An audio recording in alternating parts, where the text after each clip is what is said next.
So I'm going to get into some of the do-it-yourself tools. So we'll start more at the budget end, although I say budget, but this is definitely awesome in terms of what you can produce with this. I've seen really good stuff produced with this. So the first one is this Logitech HD Pro C920 webcam. So this is, you can usually get it for about $60 at B&H Photo, Video, or lots of online retailers. It's a little webcam, goes on the top of your laptop. It's full HD, shoots really high quality video. The only thing I would recommend, regardless of what camera you're speaking with, is to have decent lighting. So I got kind of a spotlight in my face here, but I would even have more. I'd have 2 fairly bright lights here. You can talk to a videographer a little bit more about this if you're going to do it yourself, or even do some Googling about how to set up a 2-point or a 3-point lighting system. But you basically want 2 bright lights with a little bit of a shade in front of them, just right on your face, as much light as you can get on you without having hot spots. And you can kind of look it up online about how to specifically do that, but it's basically 2 bright lights with a bit of a shade, and you'll get a really good light on your face. Lighting helps in terms of making your videos look much higher quality. And when you go to YouTube and you see that really grainy, crappy looking video, it might have been shot on a really good camera, but if it's got bad lighting, it's not going to look great. The other thing that is really important, I would say even more important than video quality, as we see on the crap that people will watch on YouTube and actually sit through, is audio. So even more important, I think, than lighting and video is your audio quality. This microphone is one of the ones that I use. It's a blue Snowball microphone. It goes for $60. You can pick them up just about anywhere.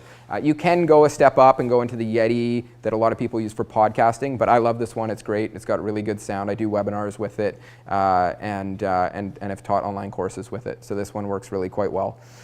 One other thing that you can use is Screenflow or Camtasia. These are tools for capturing what's going on your screen. So you can bring up a PowerPoint, record audio over top of it, capture that all on your screen, and then come back and edit it later. Now, you don't need these. PowerPoint actually allows you to put audio right into it and publish it as a movie, and so do some of the other presentation softwares. But this is one thing that you can use.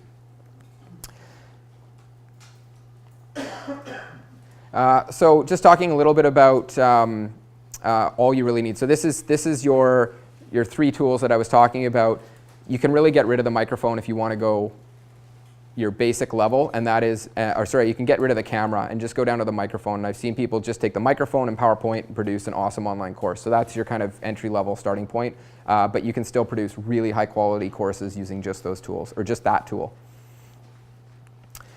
Another option to step up is you go and you can hop on Craigslist, or there's a couple of really good meetups for videographers. Hire a videographer and get someone to shoot you. So we get someone like Lee Brannon here, and he can shoot us talking about our online course or creating our online course.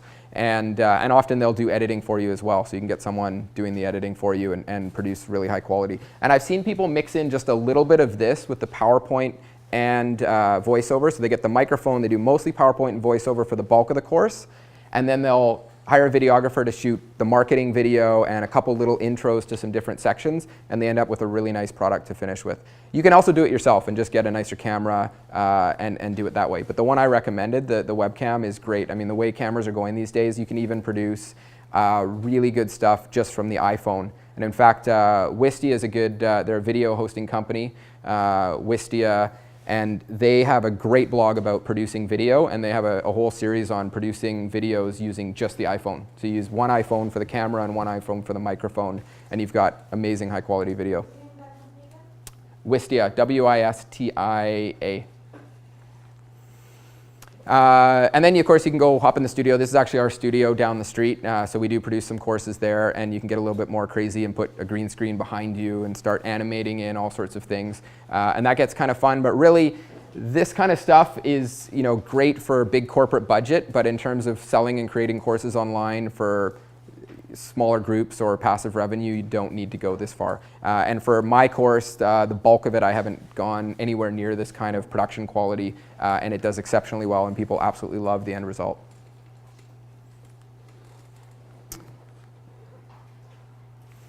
So those are a whole bunch of different ways of actually kind of using tools to create your online courses. One thing I find the biggest thing that people run into in terms of a stumbling block for creating their course is motivation.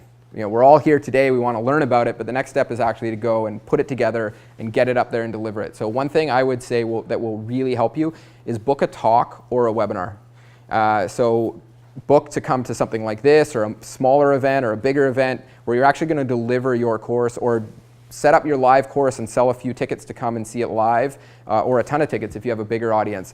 And start producing it that way. Even if you don't film that and turn it into an online course, you now have the content ready to go. You're kind of ready to start teaching, and it will force you to really hone down that curriculum and determine what it is you're going to teach. You can also get a lot of feedback from people that way. Webinars are a great way too, and you can turn them into an amazing marketing channel. I'll talk about that in a moment. But if you book a webinar, even if you have no list, if you're just new to internet marketing, if you have a list, great, send it out to your list. I'm offering a free webinar on this, put it out there. Now you can record the webinar and you've got a great online course to go from there, or the beginnings of one.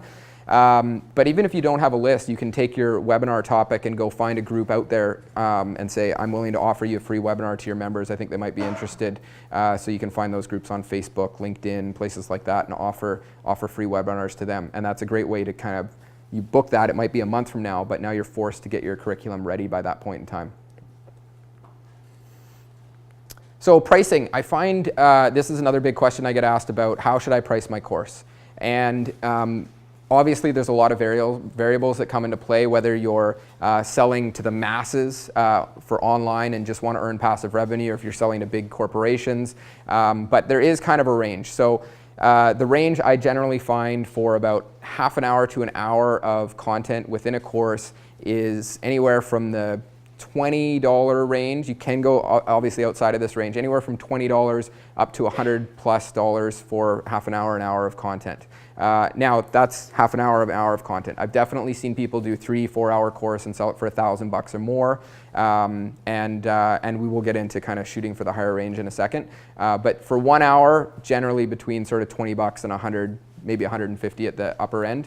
The reasons you would go lower is, especially if you're just starting out, I find that strategy, so to me I would call it kind of the introduction strategy, your first course, you're going for a larger market, you don't have as much of a direct connection with your audience, you're just trying to reach out and get a bit more feedback at this point. When I launched my first online course, it was $29.99 and I got really good feedback. I didn't know if people were even going to buy it. So this was good feedback, it was motivation for me. I got that $300 in the first month that beat out AdWords, and that inspired me to go on and build more of the course, because it was only a mini version of what I wanted to do. But it also allowed me to then start driving the price up over time as I got more sales.